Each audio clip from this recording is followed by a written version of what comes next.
एक युवक अपनी आदतों से बहुत परेशान था। उसकी बुरी आदतों के कारण उसका जीवन पूरी तरह से अस्त व्यस्त हो गया था। उसे अपने समय की बिल्कुल भी कद्र नहीं थी। वह बस बेकार की बातों में पूरा दिन बर्बाद कर देता था। वह किसी के भी पास बैठ जाता था और बहुत देर तक गपशप करके अपना और दूसरों का समय बर्बाद करता था, जिसके कारण लोगों की नजरों में उसकी बिल्कुल भी इज्जत नहीं थी। वह आलस्य और निंदों में भी डूबा रहता था। जब भी उसके घर वाले उससे कोई काम करने के लिए कहते तो वह बहाने बनाकर उस काम को टालने की कोशिश करता, और अगर किसी कारणवश उसे वह काम करना भी पड़ जाता तो वह बिना रुचि के जल्दबाजी में उस काम को कर देता। और जब घर वाले उसे कुछ समझाते या कहते तो वह अपनी गलती माने बिना उनसे बहस करता। वह हमेशा महत्वपूर्ण कामों और फैसलों को कल पर टालता और हर तरह की जिम्मेदारी से बचने की कोशिश करता। वह सोचता कि अगर मैं दोस्तों के साथ गपशप करूंगा तो खुश रहूंगा, अगर मैं पूरे दिन आराम से घर पर रहूंगा तो खुश रहूंगा, अगर मैं अपने ऊपर किसी तरह की जिम्मेदारी नहीं लूंगा और फ्री रहूंगा तो शायद मुझे खुशी मिलेगी, अगर मैं सुबह देर तक सोऊंगा तो खुश रहूंगा। ये सब करने के बाद वह थोड़ी देर के लिए तो खुश रहता, लेकिन फिर उसे पछतावा होने लगता। वह अपना समय बर्बाद करने के लिए खुद को कोसता। उसका मन बेचैन और परेशान हो जाता। धीरे धीरे उस युवक को भी समझ में आने लगा कि उसकी आदतें ही उसकी सारी समस्याओं की जड़ हैं। वह समझने लगा कि काम को टालने और समय बर्बाद करने से कुछ नहीं होगा। इससे मुझे थोड़ी देर के लिए खुशी मिलेगी, लेकिन अंत में मैं आत्मग्लानि और दुखी हो जाऊंगा। उसने खुद को बदलने की कोशिश की, लेकिन कुछ दिनों के बाद वह अपनी पुरानी स्थिति में आ गया, और ऐसा उसके साथ कई बार हुआ। वह पूरी प्लानिंग के साथ अपनी आदतों को बदलने की कोशिश करता, लेकिन कुछ ही दिनों में वह फिर से अपनी पुरानी आदतों पर लौट आता। अब वह भी हार मान चुका था। उसे लगने लगा था कि चाहे वह कितना भी प्रयास कर ले, वह अपनी आदतों से छुटकारा नहीं पाने वाला है। उसका जीवन बर्बाद हो चुका है। अब उसे ऐसी ही बेकार और नीरस जिंदगी जीनी पड़ेगी। यह सोचकर वह बहुत दुखी और चिंतित रहने लगा। फिर एक दिन किसी ने उसे बताया कि गांव के बाहर जंगल के नीचे एक प्रबुद्ध बौद्ध भिक्षु अपनी कुटिया बनाकर रहता है। तुम उससे मिलो, उसने बहुतों की समस्या का समाधान किया है। वह तुम्हारी समस्या का भी कोई न कोई समाधान अवश्य निकालेगा। हालांकि युवक को विश्वास नहीं हुआ, लेकिन फिर भी वह अगले दिन उस बौद्ध भिक्षु की कुटिया पर पहुंच गया। वहां पहुंचते ही उसे असीम शांति का अनुभव हुआ। कुटिया के चारों ओर स्वच्छता और शांति थी। बौद्ध भिक्षु कुटिया के बाहर एक चबूतरे पर आंखें बंद करके ध्यान कर रहे थे। युवक उसके सामने गया और उसे प्रणाम किया। फिर साधु ने अपनी आंखें खोली और चेहरे पर हल्की मुस्कान के साथ युवक को बैठने के लिए कहा। युवक ने साधु को अपनी सारी समस्या बताई कि वह अपनी आदतें कैसे बदलना चाहता था, लेकिन वह हर बार असफल रहा। साधु ने बिना कुछ कहे पूरी खामोशी से युवक की बात सुनी और फिर मुस्कुराया और कहा, तुमने कई बार कोशिश की, लेकिन तुम अपनी आदतें बदलने में असफल रहे, क्योंकि तुम उन्हें केवल कुछ दिनों में बदलना चाहते हो। तुम कुछ दिनों में सब कुछ ठीक करना चाहते हो, और जैसे ही तुम्हें पहले कुछ दिनों में मनचाहे परिणाम नहीं मिलते, आप फिर से पुरानी आदतें अपना लेते हैं। सालों से बनी आदतें कुछ ही दिनों में नहीं छोड़ी जा सकती। इसके लिए आपको समय देना होगा। और एक बात हमेशा याद रखें, बुरी आदतें छोड़ी नहीं जा सकती। उनकी जगह सिर्फ अच्छी आदतें ही ले सकते हैं। जैसे झूठ बोलने की आदत को सच बोलने की आदत से बदला जा सकता है। तब बौद्ध भिक्षु ने गंभीरता से कहा, आज मैं तुम्हें ऐसी 5 आदतों के बारे में बताने जा रहा हूं, जिन्हें यदि तुम अपनाओगे तो तुम्हारी पुरानी बुरी आदतें तो छूटेंगी ही, साथ ही ये 5 आदतें तुम्हारे जीवन को चमत्कारिक रूप से बदल देंगी। युवक ने बहुत उत्साह से भिक्षु से उन 5 आदतों के बारे में बताने को कहा।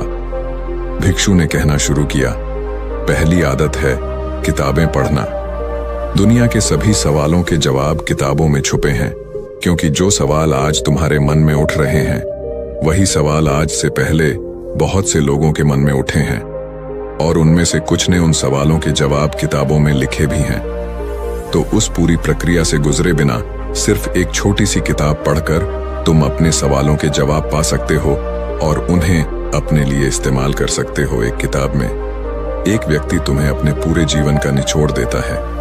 जिससे तुम बहुत कुछ सीख सकते हो। और इसके साथ ही किताबें पढ़कर तुम नई नई चीजें सीख पाओगे, अपनी कमियों को जान पाओगे। आपके मन में नए और सकारात्मक विचार आएंगे जो आपको अपने जीवन में आगे बढ़ने में मदद करेंगे। दुनिया का हर सफल व्यक्ति किताबें जरूर पढ़ता है, इसीलिए आप भी आज से सकारात्मक और अच्छी किताबें पढ़ने के लिए समय निकालें। यह आदत आपके जीवन में चमत्कारिक बदलाव लाएगी। फिर बौद्ध भिक्षु ने आगे कहा, दूसरी आदत है लिखना। लिखना अपने भीतर के साथ जुड़ाव बनाने का एक अद्भुत तरीका है। जब हम हर रोज लिखने की आदत डाल लेते हैं तो हम अपने असली आंतरिक स्वरूप को महसूस करने लगते हैं।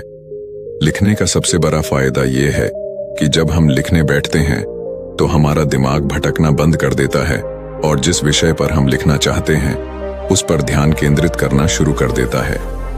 हमारे मन में हर समय अनेक विचार चलते रहते हैं, लेकिन लिखने से वे विचार हमारे मन में और भी पुख्ता हो जाते हैं। साधु ने अपने माथे पर उंगली रखते हुए कहा, हमारा मन विचारों को इकट्ठा करके उन्हें याद रखने के लिए नहीं है, बल्कि नए विचार उत्पन्न करने के लिए है। और जब हम महत्वपूर्ण पुराने विचारों को एक जगह लिख लेते हैं तो हमारा मन नए विचार उत्पन्न करने के लिए स्वतंत्र हो जाता है। हमारे जीवन में हर दिन कुछ महत्वपूर्ण अनुभव होते हैं, लेकिन जब हम उस अनुभव से बाहर निकल जाते हैं तो उस अनुभव का प्रभाव कम होने लगता है या हम उसे भूल जाते हैं। इसलिए महत्वपूर्ण विचारों और अनुभवों को तुरंत लिख लेना चाहिए, क्योंकि जब समय आता है तो यह जरूरी नहीं है कि हम उन विचारों को दोबारा याद करें। फिर साधु ने कहा, तीसरी आदत, प्रतिदिन ध्यान करने की आदत डालें। ध्यान वह माध्यम है जो आपकी सभी मानसिक समस्याओं का समाधान करता है। जीवन में अधिकतर समस्याएं लोगों के भूतकाल या भविष्यकाल के विचारों में खोए रहने के कारण होती हैं, और ध्यान आपकी इस सबसे बड़ी समस्या का समाधान करता है। आपको आपके भूतकाल और भविष्यकाल से खींचकर वर्तमान में लाता है, ताकि आप अपने वास्तविक स्वरूप का एहसास कर सकें। इसके अलावा ध्यान करने से हमारा मन हमेशा के लिए भटकना बंद कर देता है। मन में विचारों की तीव्रता कम हो जाती है, जिससे हमारे मन में अनावश्यक विचार आना बंद हो जाते हैं और हम अपने काम में लंबे समय तक ध्यान केंद्रित कर पाते हैं, जिससे हमारी सफलता की संभावना कई गुना बढ़ जाती है। साथ ही ध्यान हमारे शरीर और मन को तनाव मुक्त रखता है और हम अंदर से आनंदित महसूस करते हैं, जिसके परिणाम स्वरूप हमारे जीवन में भी खुशी और स्थिरता आती है। साधु ने आगे कहा, चौथी आदत जो आपके जीवन को पूरी तरह से बदल सकती है वह है धन्यवाद देने की आदत। आपके पास जो कुछ भी है उसके लिए धन्यवाद देना शुरू करें। अगर हम अपना ध्यान जो नहीं है उससे हटाकर जो हमारे पास है उस पर लगा दें तो हमारा पूरा जीवन खुशियों से भर जाएगा। कभी मत सोचिए कि जब मैं कुछ बड़ा हासिल करूंगा तब खुश होऊंगा, कुछ बनूंगा तो खुश होऊंगा। लेकिन आज जो आपके पास है, जो अच्छी चीजें आज आपके साथ हो रही हैं, उनमें खुशी ढूंढिए। आपके पास रहने के लिए घर है, खाने के लिए खाना है, पहनने के लिए कपड़े हैं, सांस लेने के लिए साफ हवा है।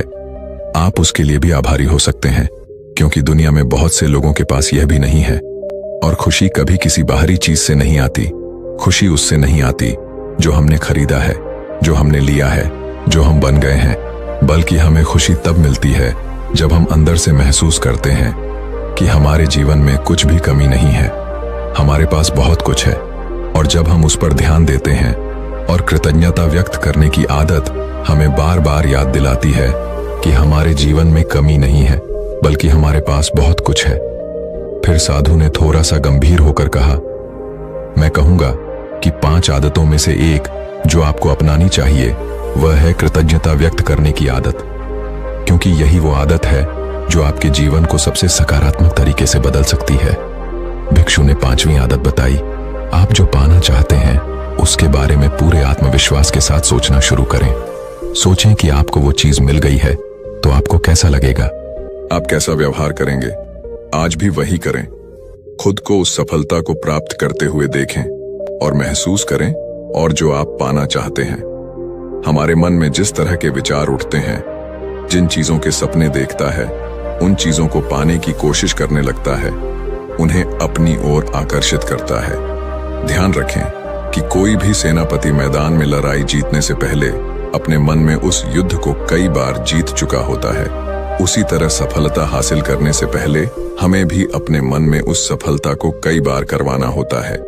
इसलिए आप जो भी बनना या हासिल करना चाहते हैं, उसके बारे में अपने मन में पूरे आत्मविश्वास के साथ सोचना और महसूस करना शुरू कर दें।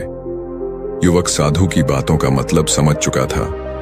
साधु के सामने उसने इन 5 आदतों को अपने जीवन का हिस्सा बनाने का वादा लिया और साधु को धन्यवाद देकर वहां से चला गया। तो दोस्तों, उम्मीद है इस वीडियो से आपको काफी कुछ सीखने को मिला होगा।